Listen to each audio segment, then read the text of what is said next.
Hi, everyone coming in and just joining. We'll let everybody start trickling in and just give everybody one more minute as I keep seeing more and more participants joining.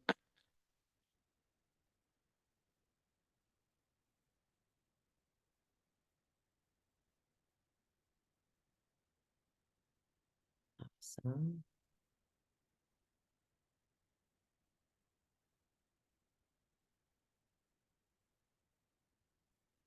All right, I see us over 100 and people are still coming in, so let's just kick this off.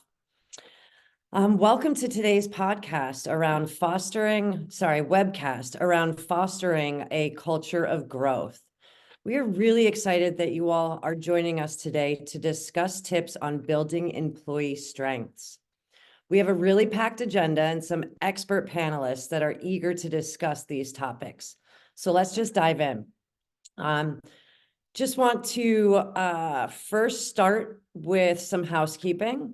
Housekeeping items, please familiarize yourself with the Q&A function. We're going to have about 10 minutes at the end reserved for Q&A.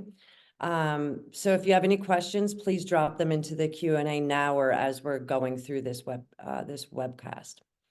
Let's get started with some introductions. We have three fantastic panelists today that I'm really excited to introduce. First, let's introduce Jamal. Yes, hi everyone. Good afternoon. Thank you so much for all being here. I'm Jamal Smith. I'm a people experience partner at Checkr. I sit within our larger people team. I'm based in Austin, Texas. And for those of you who are unfamiliar with Checkr, we are an HR tech startup driven by our mission to build a fairer future through our background checking products and other solutions we have. So again, thank you for being here and happy to chat with you all. Thanks, Jamal. Stephanie, why don't you take over next? Hi, Stephanie Manzelli. I am the Senior Vice President of HR and DE&I at Employ. We own a suite of ATS software technologies, and I'm located in Boston. Thanks, Stephanie. And Molly. Hi, everyone. Thank you for attending today. I am Molly Hins, the Senior Talent Partner here at Bonusly. I'm calling outside of Austin, Texas. And here at Bonusly, we are a B2B HR tech software all about promoting recognition and appreciation for companies. Wonderful. Thanks, Molly. And last but not least, I'm Tara Thurber, co-founder and director of talent partnerships at Define Talent. We are a global talent service company that offers a multitude of services from talent acquisition, development, and HR services. And I'm calling in from New Jersey. Everybody that's joining as well, we'd love to know where you are all joining us from. And we are really excited to jump in here. First and foremost, let's start with question number one. Onboarding ideas. Onboarding ideas on making a new hire feel like there's room for growth in your organization. Molly, I'm gonna start with you if that's okay. I would love to hear your thoughts on that. Yeah, absolutely. Thank you, Tara. So I have a couple thoughts. One, I think that room for growth within your organization should happen before the new hire is even a new hire. We want to set realistic and transparent goals and growth tracks while we're in the recruiting process, not only by the recruiter, but the hiring manager and other members of the team. Here at Bonusly, we're a 70-person Series B startup. When we have these recruiting conversations, we want to make sure we're being realistic. If someone wants to come in and manage a team of 30 people, that's just not going to happen here. So start with transparency and make sure their goals align with our goals. And then our onboarding approach is two-pronged. It is very much focused on personalizing connections, building trust, but also being transparent and concrete. And that's how we look at growth too. So within growth specifically, we have very concrete job ladders. You know exactly what you need to do to get to that next level within your job. That said, we've realized a lot of people don't want to take the traditional route to management or leadership. They want to grow their skills. They want to maybe move to a different department, move specialties. And so that's the conversations we like to have during every one-on-one. There should be no surprises during performance review season about growth and where the employee wants to grow. We also have these very silly conversations where we ask the employee to tell us 2 roles that they want to be in 5 years from now. And the reason I say it's silly is because it could be, I want to be a HR director or I want to be a farmer. And we look at the skill sets and we figure out what can we help you learn here to get to where you want to be in those roles. And so very personalized in that sense. And then we also keep everything externally facing. Day one, employees will know where to find their job ladders, where to find our compensation philosophy, our compensation bands. So just making sure we're leading with transparency and no surprises is where we like to really base our onboarding approach in terms of growth. That said, I would love to hear Stephanie's thoughts. I'm sure she has some great insights here. Yeah, I love that actually. That's fun. Nobody's ever asked me if I want to be a farmer before. For the record, I would not be a good farmer. But I love that. I think from an onboarding perspective, I think all too often, I really feel like companies put into place these self-service models where they provide new hires a series of links or kind of self-serve programs or moduled education.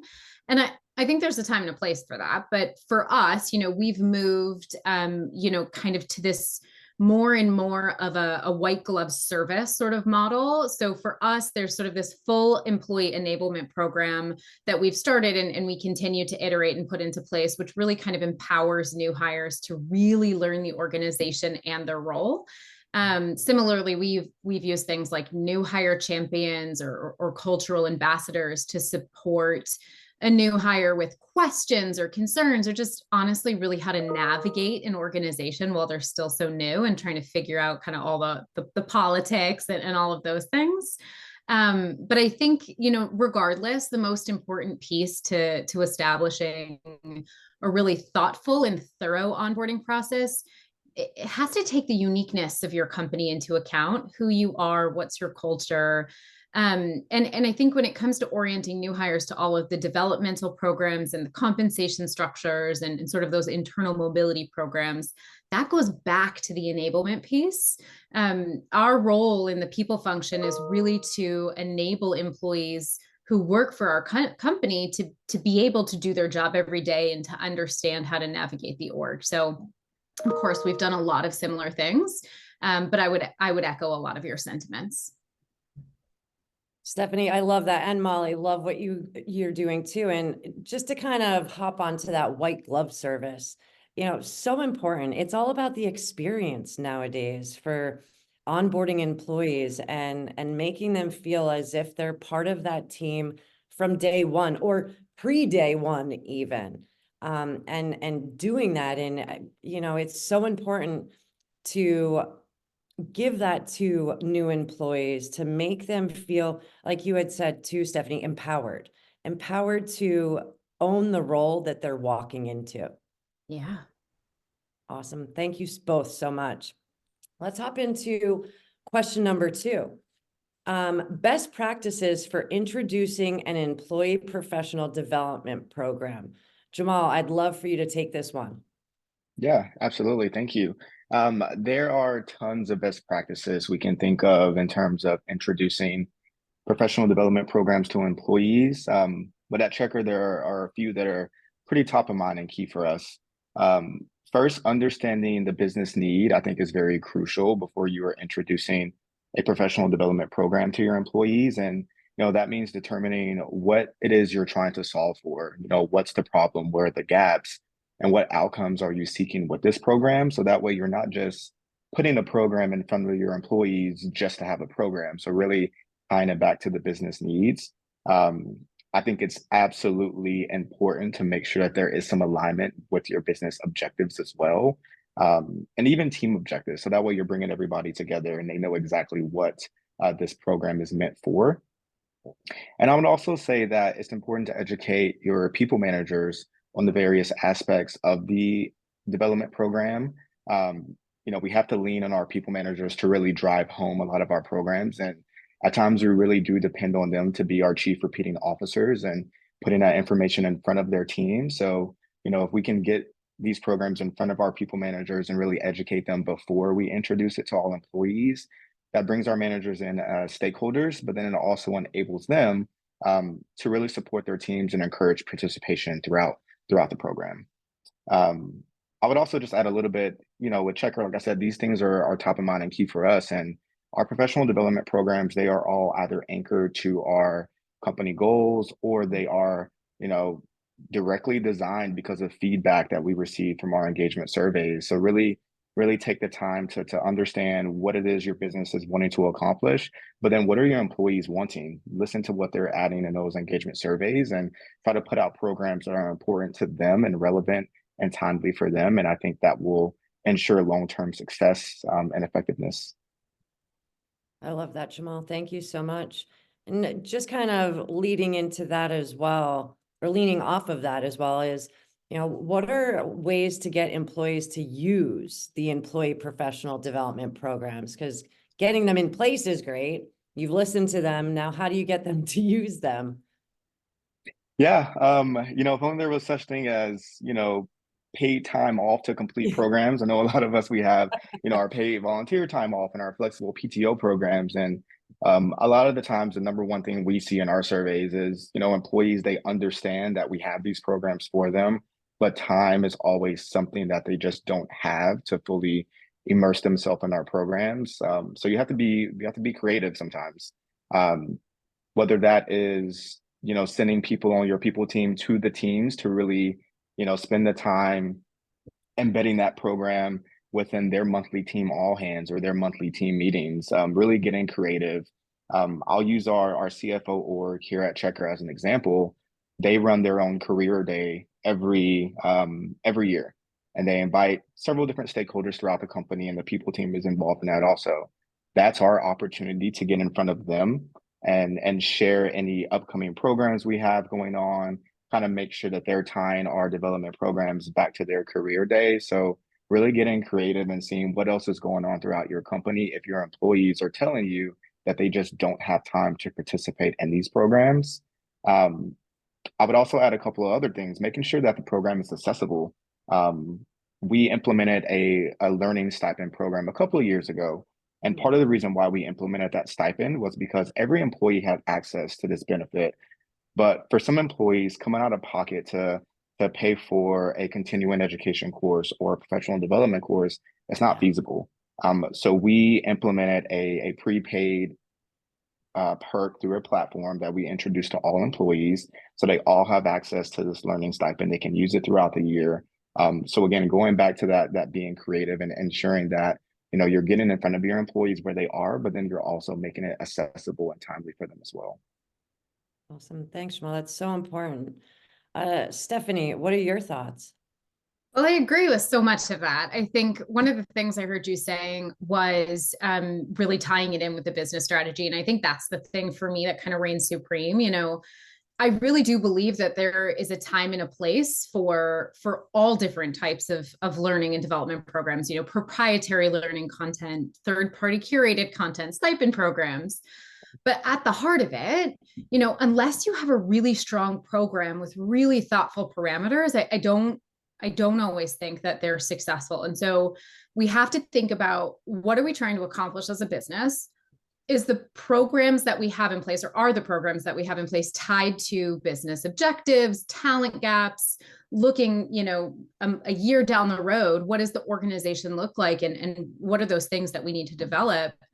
And then to the utilization metrics of any tools or programs that we put in place, how do we even know we're being successful? And what I really mean by that is, if we're using our people managers the way that we should be using our people managers, I think that this comes down to our leaders being able to identify there's a talent gap and this is a skill I need to develop, or this is the skill I need to hire for. And so, I grew up in a time where every employer I had made sure that I knew that development was my responsibility, and that, I do kind of agree with that to some degree, but there's another side of the coin, which is if the company wants to be successful with the goals and the initiatives that we have in place, we need our people managers to take accountability of saying, this is a skill gap I have in my org, and this is development that I want to make sure that I afford my employees to help me get to where I want to go. So I believe pretty heavily in individual development planning, and HR business partners really sitting with the business to understand those talent gaps and support them in IDP development. I think that's huge.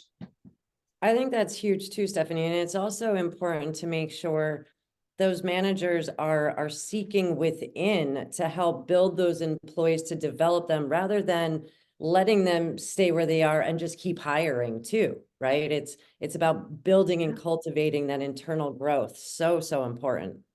So important. I mean, you don't want to constantly be recruiting for missing skills. We have these programs, we budget for them. So let's share the accountability of making sure that we're developing people into the roles that we need them in the future. Yeah, I love that. Stephanie, going kind of staying along the same lines, how can managers encourage employees to get out of their comfort zones and, be able to take on new projects with confidence?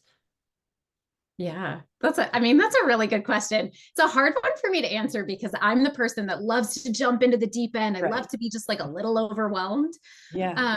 But I think, for me as a leader, this really comes down to the culture that I set on the team. So, managers can always encourage employees to kind of step outside of their comfort zone by really fostering a culture of, experimentation and of learning.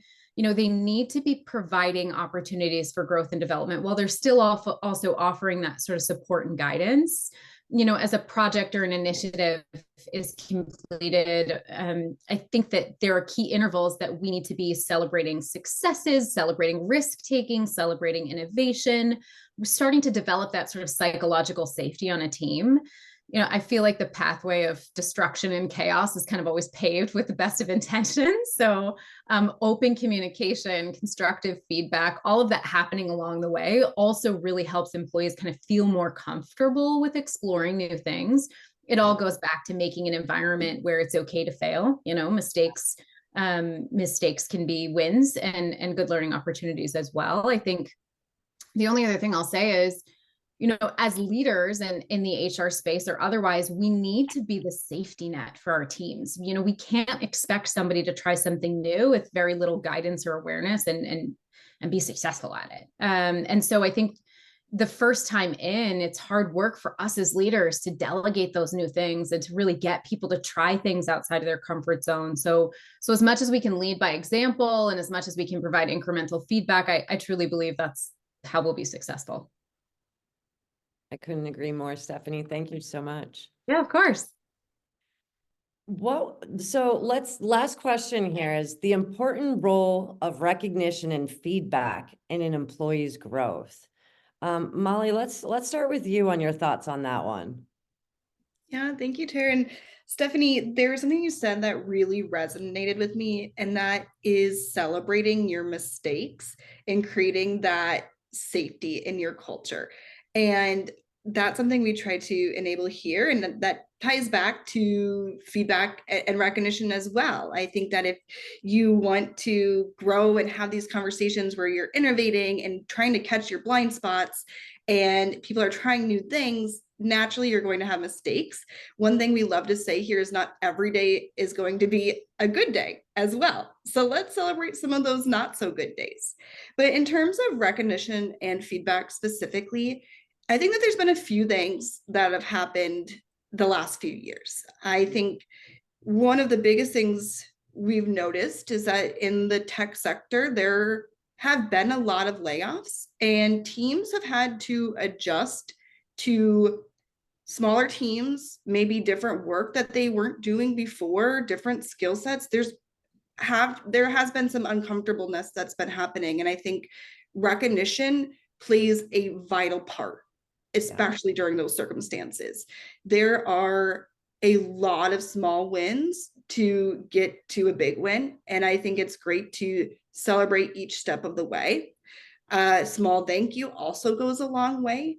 And I think more now than ever, we need to recognize our employees and what they are doing, even if it's small, even if it seems little, it's a big milestone, especially as people are taking on new responsibilities. And then feedback plays a part in that as well. I always had this concept of feedback being very time consuming. Like, oh, I don't want to give feedback. I don't want to ask for feedback because I'm going to have to, it's going to just be time consuming, or it's heavy, or it just kind of has like a negative context to it. And I think it doesn't have to be that way at all. I remember we're here at Bonusly, we're a fully remote company. I remember being in an office and we would run to other people's desks and say, hey, can you look at this really quick? And that's all feedback is. And so creating an environment where feedback is there to help your employees, help managers, help your coworkers. It's meant to help unblock things for them. Like I mentioned before, find their blind spots, help move things forward, and not in a heavy or time consuming way. And we always try to, if possible, tie feedback and recognition to the larger picture. How is this making an impact? Your employee might be working on something and they don't know how big the impact is. So let's tie it back to business outcomes, tie it back to the larger picture and the outcomes that you're producing. We have all of our company goals external facing, and everyone knows what's working on what, and it goes down to even the smallest sliver. And it feels good, I think, to have that visibility within our company, because, oh, I know, M on our customer success team, they are doing all this work and look at that impact they're making, and I can give M feedback for that. I think in remote culture especially, visibility into what other people are doing gets lost, and so feedback is also a good way to shine light on others. But yeah, Jamal, I would love to hear your thoughts there as well. Yeah, definitely. As soon as you kind of went back to, I guess the good old days of being in an office and how it was easy to just kind of walk up to someone and spark up that conversation and get some instant feedback on something you were working on. And I think in a fully remote culture, we can fall into that trap of forgetting that connection is really important to feedback. They kind of go hand in hand together. So I think that's also a very important aspect of feedback, is really taking the time to connect with others and kind of reinforcing some of those relationships, because that allows the feedback to just come across more smoothly and natural, if you have those connections with other individuals. But for us at Checkr, we recently implemented a quarterly check-in system to complement our annual performance review.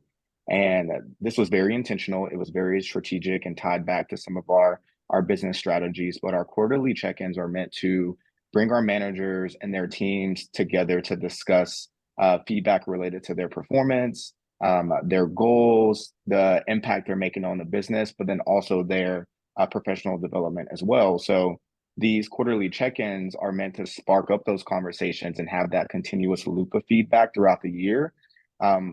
So one, we are eliminating surprises during the annual review period, but then also it allows employees to continuously look back on how they're growing and developing throughout the year, thus making their performance review, their self-evaluation, a little easier to really think about and write whenever we get to that process. But we know feedback is important to employees, and it needs to be timely. It needs to, be something that helps them understand their strengths and their areas of improvement, and also the impact that they're making overall on the business, because it's going to validate them, it's going to motivate them, it's going to really keep them wanting to raise the bar and go the extra mile. And on the other side of that, recognition is just as important.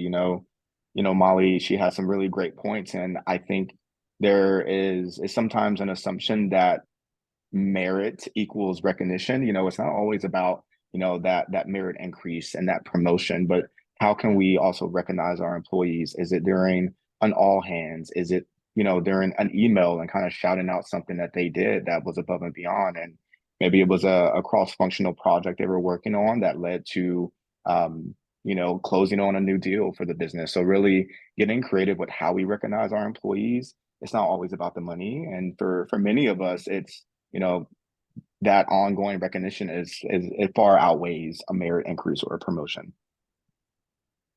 Can Yeah. I just jump in? I was going to say, at a former organization, we actually had an onboarding survey where we asked our employees as they were entering an organization, how do you like to be recognized? Because to that exact point, first, many, it's about money, but not for everybody. Some people love a good public shout out on a company meeting. Some people love private recognition. I would say the only thing that I would add to either of those really excellent answers is that I think it has to be in the moment. We don't hold feedback, good, bad, ugly, supportive, whatever it is, right?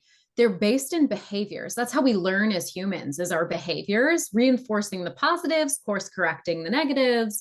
And so if you hold that feedback, it's hard for people to root back to the behavior that they exhibited that either made them successful or less than successful. And so for us, and just in general, an ethos is to always give that feedback, situation, behavior, impact, whatever model you do.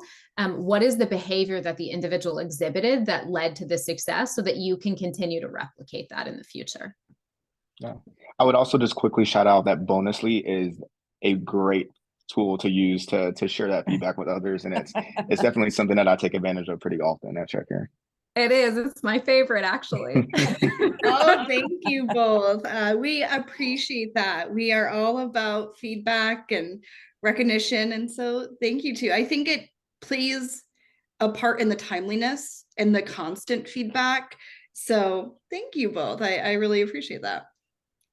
And just going in, bringing this full rounded with everything that was said, I think, employees want to feel appreciated, and they want to feel that they're there for a purpose, and there's a positive impact on anything that they're doing. So the recognition and the appreciation to employees, it is important, and it's, the timely manner too. I agree with everything that you all are saying, because, individuals want to know that they're on the right path for doing the right things in order to be successful. Awesome. Well, thank you, the three of you, for answering all of that and bringing just amazing, amazing information and insight. I'm just going to go through a couple of other things, and then we'll jump into some questions that are popping up as well. For people that are on line with us today, if you'd like to hear, please let us know if you'd like to hear information about today's partners. Select all that apply. And once that gets going too, there's also, for joining today, there is a SHRM code that will be sent out or be popped up. I think that's going to be on the slide there for you too. And as you're all answering some of this poll and writing down that code, I'd love to bring some questions to the forefront here that came through from our listeners today, or our viewers today too. So if we celebrate mistakes in a team and we celebrate our success, let me just pull that. And we celebrate our successes, how does this not diminish the effort and achievement of the successes? A little bit of a stacked question here. Would this not also be a situation where you need to know your base demographic regarding age? As an example, would this be better received by younger workers rather than older workers in age groups? Do one of you want to take that on? This is fun. Okay. Yeah. So here's what I'd say. There's a couple of things here. I would say celebrating mistakes does not negate celebrating successes, right? We have to build an environment where it's okay to fail. How do you know how to make things better if you don't have a baseline? And how do you foster motivation and engagement if you don't make it okay to make an oopsie, right? I think I have small children, I have toddlers. So I think about all the mistakes that they make every single day. And if I was punitive about those things, or if I only celebrated the things that they did well, and I didn't educate them about the way that they can continue to improve, golly, that would not be good for their development, right? And so I think of the same thing, and I mean no condescension. I think of the same thing when I think of adults, right? I think of the same thing as that when I think of my peer groups is I need to celebrate the mistakes that I make as a leader, that my team makes, so that they know that it's safe to also make mistakes, and so that they don't have that level of anxiety. I would also say I don't think age has anything to do with it. I'm a firm believer that all dogs can learn tricks no matter their age. And so I would say just because of the experiences that I've had professionally or the length of my career, it doesn't make me any less adverse to mistake making or to success winning. That it, to me, the only thing that matters is my contributions on a day-to-day basis. And I don't always get it right. And I want my team to feel safe to say that to me and to help me be a better leader. So that's just my perspective.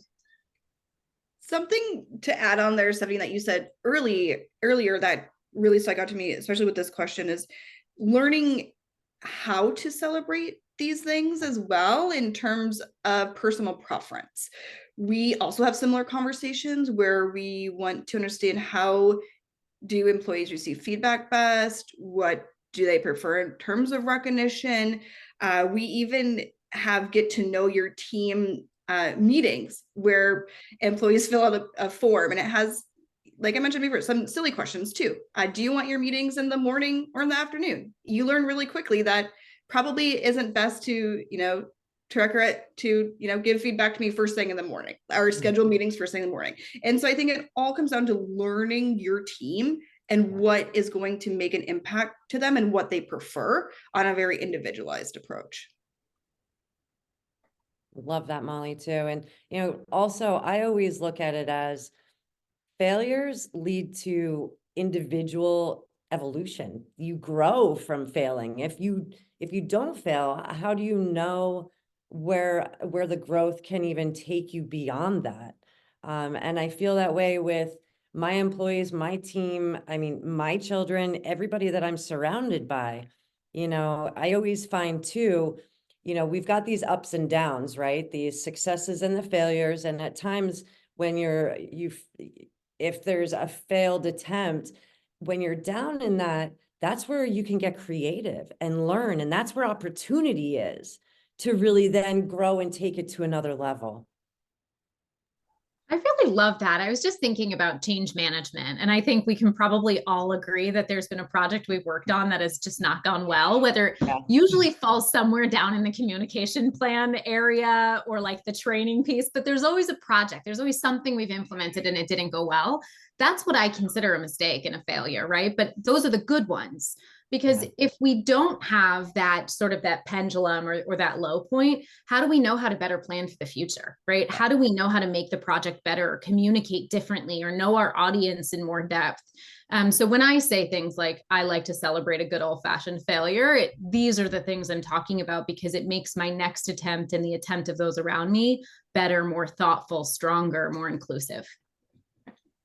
I think celebrating your mistakes also helps your team. It's not just you benefiting from it, it's your whole team benefiting from it. And it also conveys a sort of vulnerability in a way as well. And that starts to build trust within a team. And that's when ideas really start to flow. And I think that if you're never making mistakes, or maybe you don't realize you're making mistakes, then what kind of blind spots are you working under? I think that to get better, you have to know where maybe things aren't going well. And if you think that everything is going well all the time, then is there some feedback there? Is there something that you're missing? It's rare that everything's going to go well all the time. Yeah. And I also think that, talking about those mistakes and celebrating those mistakes and figuring out how to mitigate them from happening again, if you aren't having those conversations, you may internalize things a little more than you should, but then also you might be afraid to own that mistake and hold yourself accountable. So those conversations are really important to really remove some of that self-doubt in the end. Yes, and it starts from the top too. Top leaders need to own up to those mistakes and share that with their team and their employees, so that their employees can feel comfortable holding themselves accountable for theirs too. So, you know, the positives and the negatives, I think it starts from the top. Excellent. All right, we've got a couple more questions here. Here's another one. What are some tools that you have implemented in your organizations that have helped with employee recognition? Is it bad if we say bonusly? Yay! Yeah, bonusly, I think it's a great tool. There's something, you know, peer-to-peer recognition is something that we should all want to foster and encourage. And the idea of gamifying it in some way is just, it adds the value, it adds sort of the competitive edge, and I love it personally. Yeah, definitely bonusly. But then something very simple that costs you nothing. Every month at our company, All Hands, we have a segment at the beginning where we shout out. Everyone can send in videos to shout out someone or a team that truly embodied our core values over the last couple of weeks leading up to that All Hands, and that's the perfect way to really recognize folks and really get some people out there who might not be as visible throughout the business. It costs $0 to do something like that. It's very simple. Love that. Love that. I love that, Jamal. So I was going to say the same sentiment.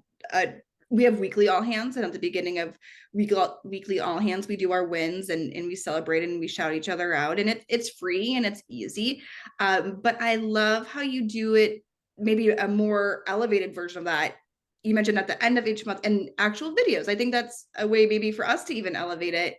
I think that anything that you can do that's simple and easy is going to go the farthest. Like I had mentioned earlier, we also have implemented Lattice. And Lattice isn't, I don't think, known to be a recognition tool, but we've found that it very much so is. In, like I mentioned, we have our OKRs within Lattice and everyone can see what people are doing. So you naturally are recognizing the work people are doing, but then also behind the scenes, for people that prefer a little bit more private recognition, we'll use Lattice for like surveys, and we do end of week check-ins, updates. And in that, we ask a question: was anybody your superstar this week? And so it gives a chance for employees to quietly say, yeah, and this goes back to their manager and us here at HR, but we weren't expecting Lattice to be a recognition tool, and we've found a way to now we very much value it in that. Excellent. Excellent. I want to share too, there's a couple that we have where it's funny, there's a skull of excellence. So the team members, quarterly, we do team meetings, and team members can recognize an individual for maybe, you know, handling a project or really taking the lead on something. And so they get awarded the skull of excellence. And it's, you know, just a white porcelain skull. And it's something that that you feel the appreciation comes through, right? And that recognition. But then on the flip side to that, we've got something called a silver camel. And the Silver Camel Award goes to somebody who might have done something really dumb or has owned up to a failure or, you know, has done something silly. I know for myself, I got the Silver Camel because I send out Monday morning motivations company-wide. And by mistake, I sent one out on a Friday and everybody was like, oh, you know, so it's little things like that. Just to, you know, it brings the whole company together, it brings the team together.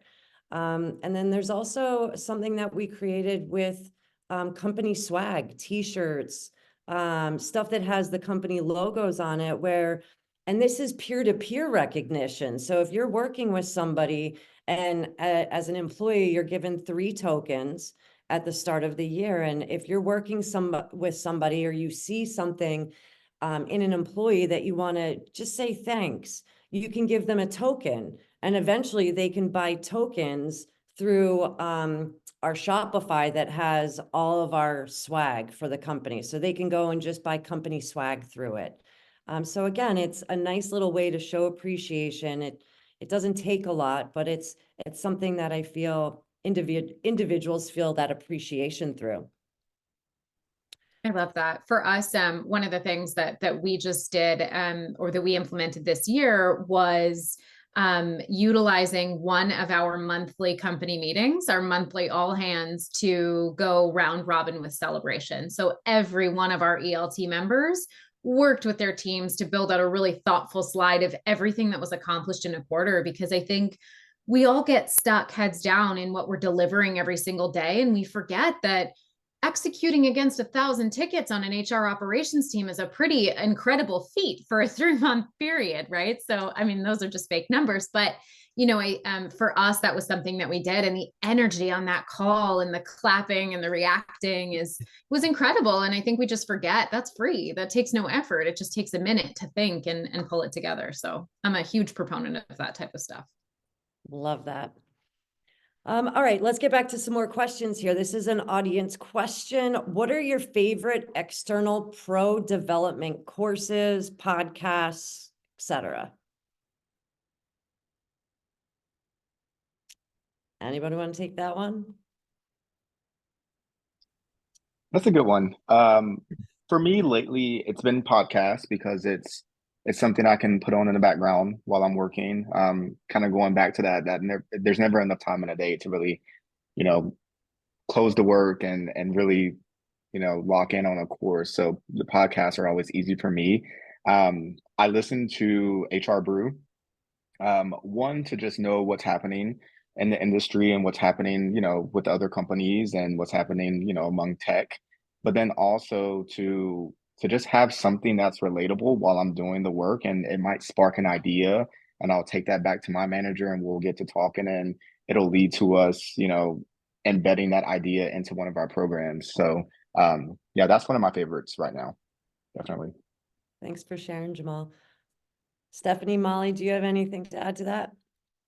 I'm a big reader. I love articles. All the standards, right? Like the Harvard Business Review articles and AI HR, huge hacking HR fan. So I read a lot of articles. For me, I think that's just how I process information differently. Wonderful. Mine aren't super sophisticated.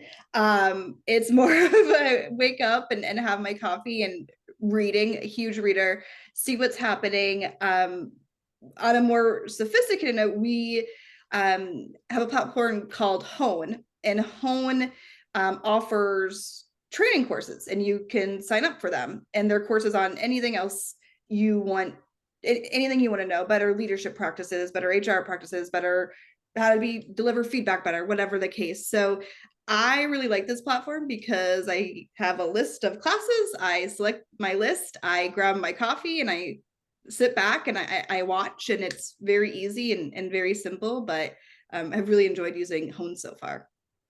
Wonderful. Thank you, all three of you, for that. So Bonusly's entire tool revolves around recognition. What are some best practices when it comes to using the tool? Yeah, I'll kick this one off, but I'd love to hear what's worked for Stephanie and Jamal as well. Yeah. Timeliness. We want it to be quick. We want it to be fast. So being timely. To being as specific as you can. It's so easy to be like, oh, hey, great job on the webinar. But instead, we would want to take that down a notch, where Tara, very thoughtful follow-ups, and Stephanie, really like your perspectives, and Jamal, this really stood out to me. And so being, I think, as specific as possible, like Stephanie mentioned earlier, when you're giving feedback and recognition, it all goes back to a behavior. And so if you can get as close to that behavior as possible, I think that's what really is key there. The other aspect, I am a big fan on tying Bonusly back to your company goals and outcomes as well. And then I love tagging people's managers or tagging leadership. So for example, if I'm going to give David, our webinar coordinator here, a shout out for setting up this webinar today, I'm going to tag his manager, tag the leadership team on the marketing side, so that they can see David's hard work.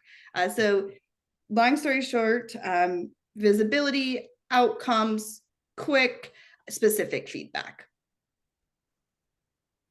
I love that. I think for us, in the times that I've rolled out gamification tools like a Bonusly, it's the setting the parameters. So everything that she just outlined, the first time I went in, this is an example of a failure. First time we went in, we were so excited to launch the tool, and we thought, here you go, company. This is how you use it. This is the benefits of it. What we didn't show people was what good recognition and feedback publicly looked like. And so a lot of what Molly just shared are the things that we went back and kind of re-educated our employees on, of what is good recognition, what is specific feedback, and how do you provide kind of those tidbits to your coworkers and colleagues. That would be the thing I would say, as you roll out tools like this and programs like this, what are the guardrails, and how do you support people in making sure that there's quality out there versus just quantity?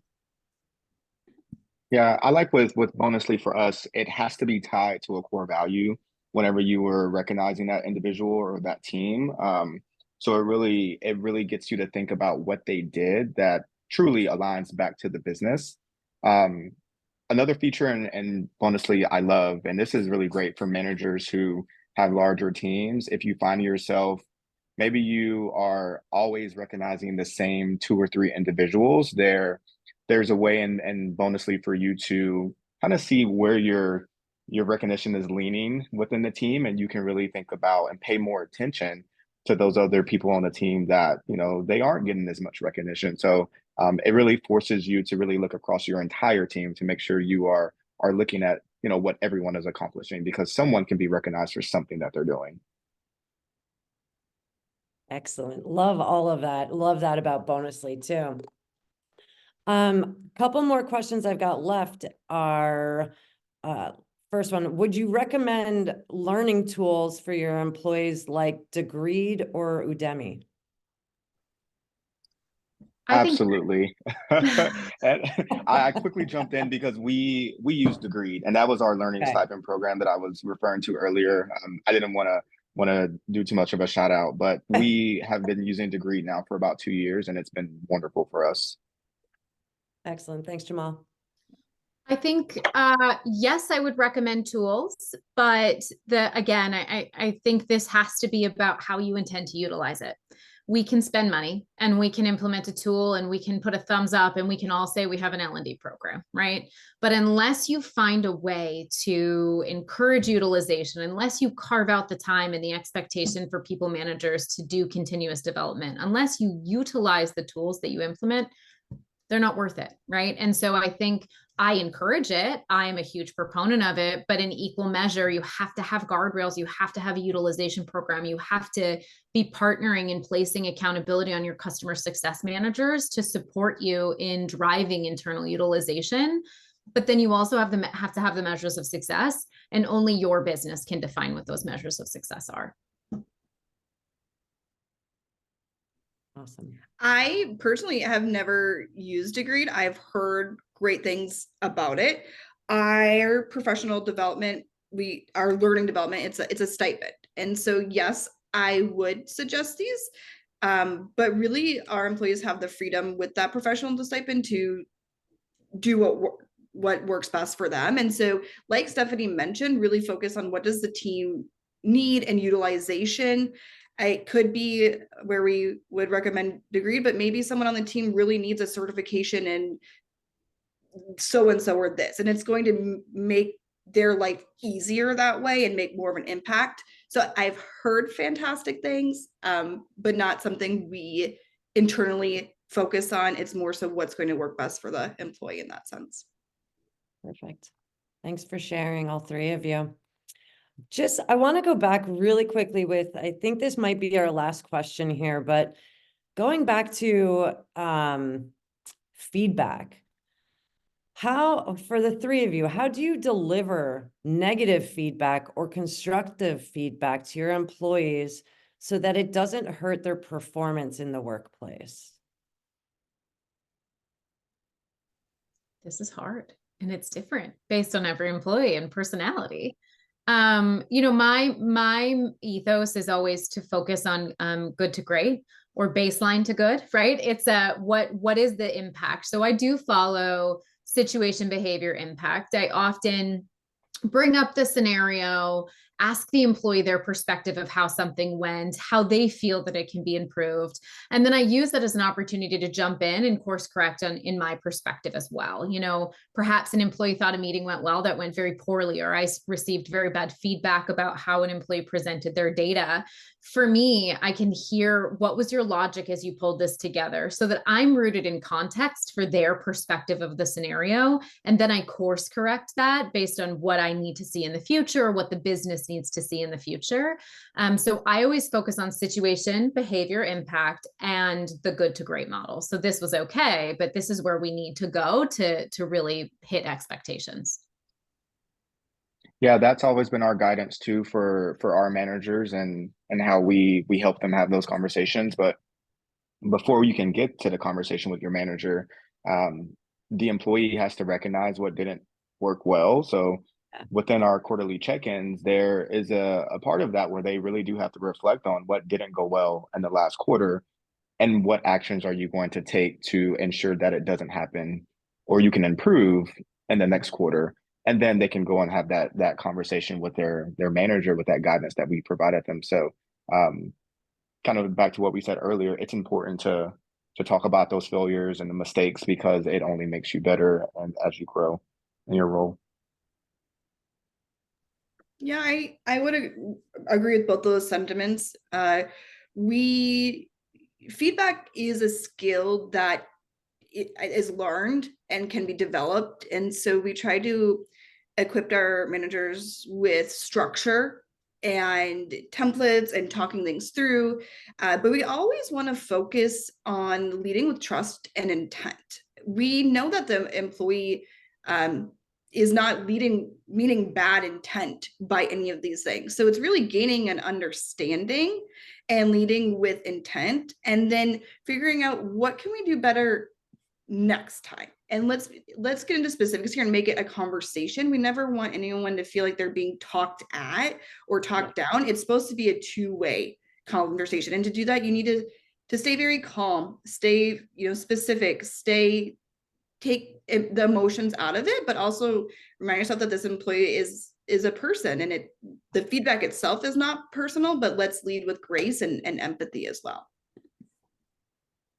I love all of those answers from the three of you. I think it's so important. It's treating humans as humans from the core too, and everything that the three of you have shared today, it is so informative, and I'm so thankful to have been able to be on this with you all. Thank you everybody for joining online today and joining us. We look forward to more of these. Thank you. Thank you, everybody. Thank you all. Bye, everyone. Bye-bye.